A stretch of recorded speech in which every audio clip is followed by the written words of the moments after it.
presidente, mais 3 minutos de breves comunicações, que peço que Vossa Excelência arregue o meu tempo.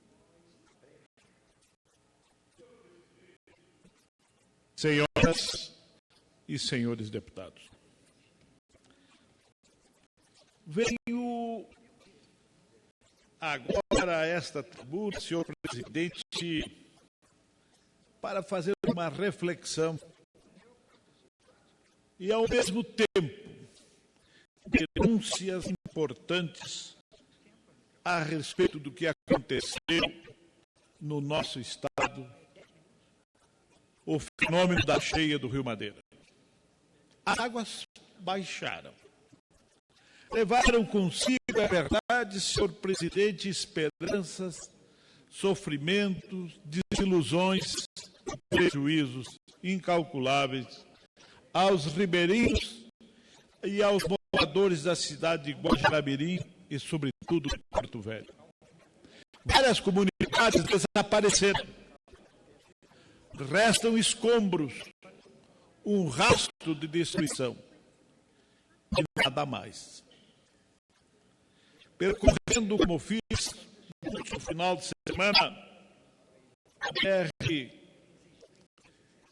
364 e a 425 para chegar à cidade de Guajará-Mirim, observar que a água alcançou pontos que jamais se imaginava. Pode-se ver na linha de transmissão de energia, nos postes, que em muitos lugares ficou a menos de 1 metro dos fios de eletricidade.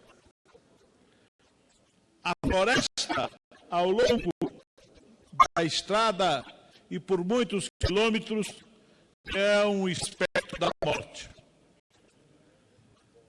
Árvores ressequidas que foram elas asfixiadas pelas águas.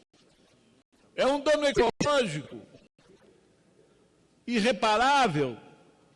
Ninguém menciona. Um profundo véu de silêncio recai sobre a dor e a destruição ocorrida às margens e também a distâncias que vão até 30, 40 quilômetros do Rio Madeira. Como eu disse, senhor presidente, ao longo da história não se tem um registro, até porque, como diria eu, a Amazônia é uma terra sem história e os registros são carentes. Mas, percorrendo também os páramos remotos do rio Paacas Novos,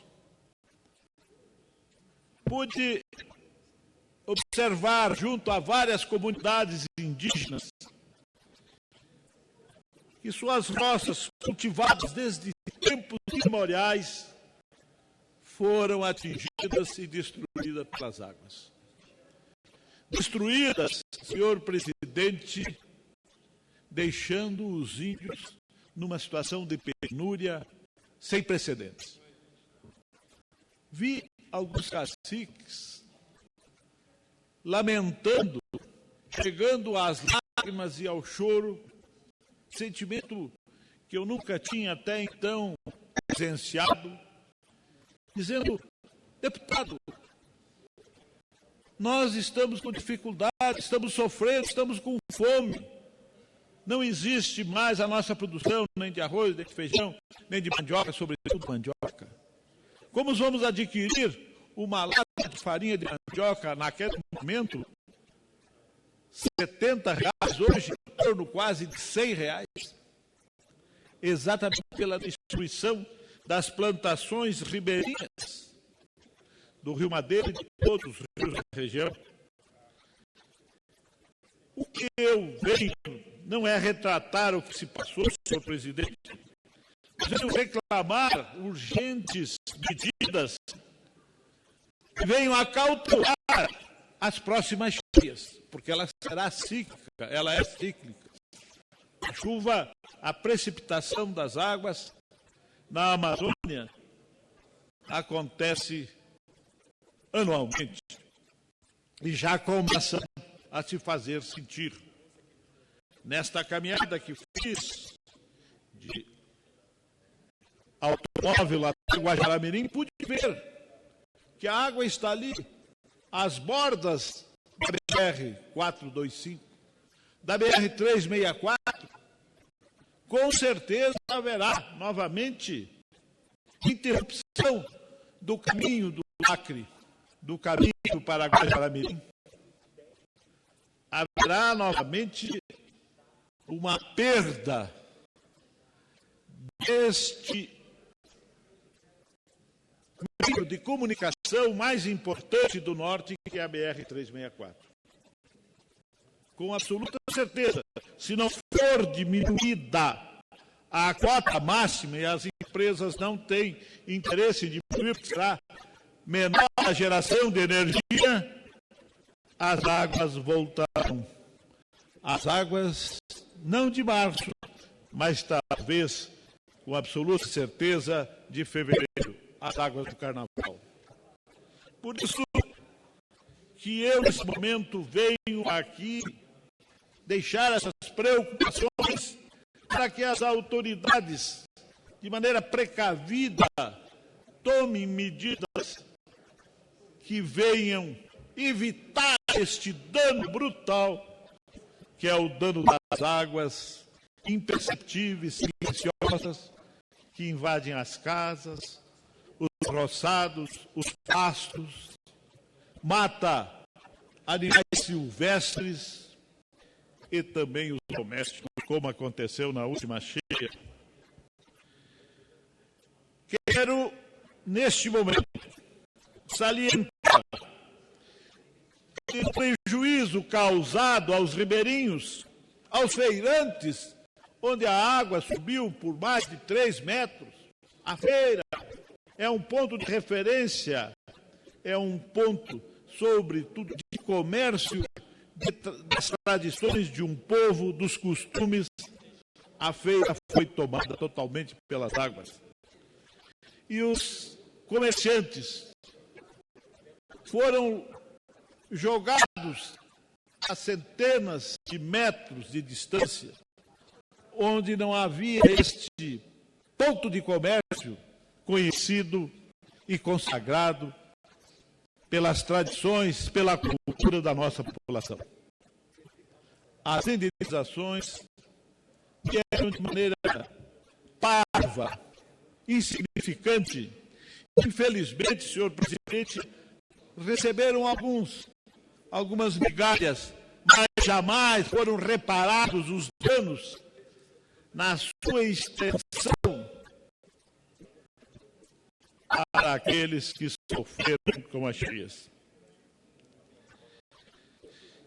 Senhor presidente, a vazão das águas, como eu disse, levaram as esperanças e deixaram preocupações futuras.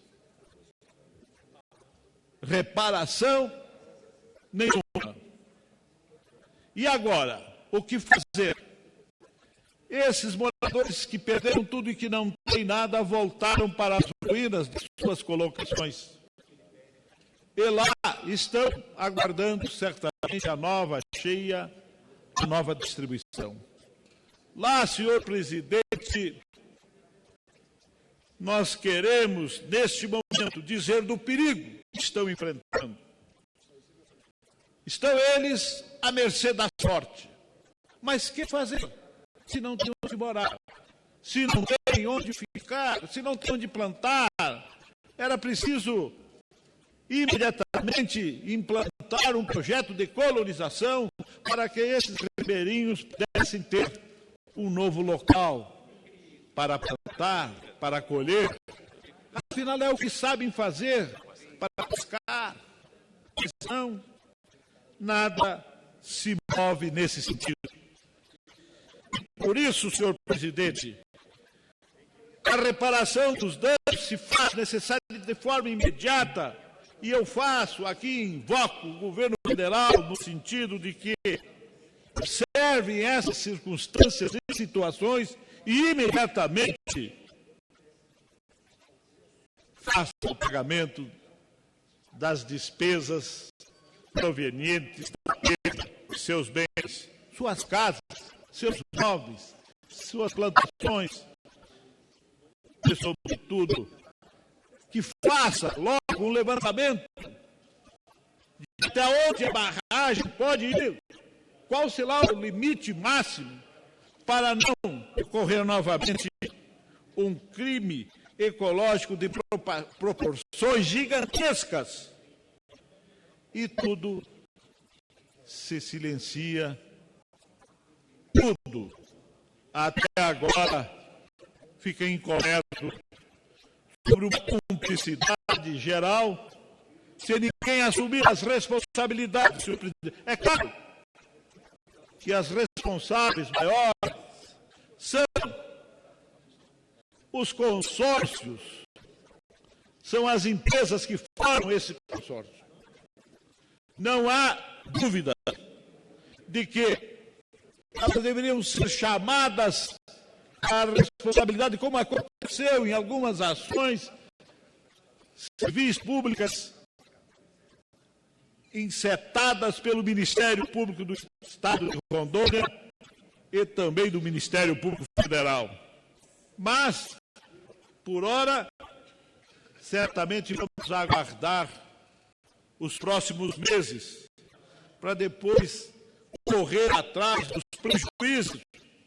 E esses prejuízos, senhor presidente, esses prejuízos são realmente lamentáveis, porque previsíveis, porque estão aí para serem tomadas medidas que acautelem os danos da próxima cheia. O Rio Madeira mudou. O Rio Madeira é outro rio, outra velocidade das águas.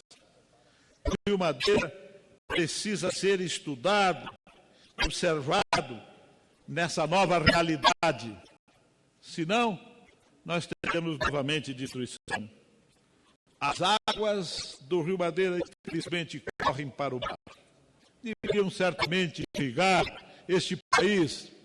É tanta água, é tanto desperdício.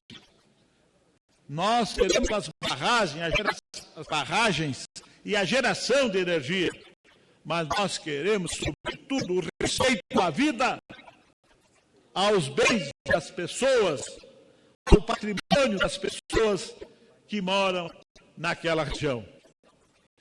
Olhai os ribeirinhos, não apenas os lírios do campo, olhai, sobretudo, a nossa realidade, porque o sofrimento é, sobretudo, senhor presidente, é uma circunstância previsível. Muito obrigado.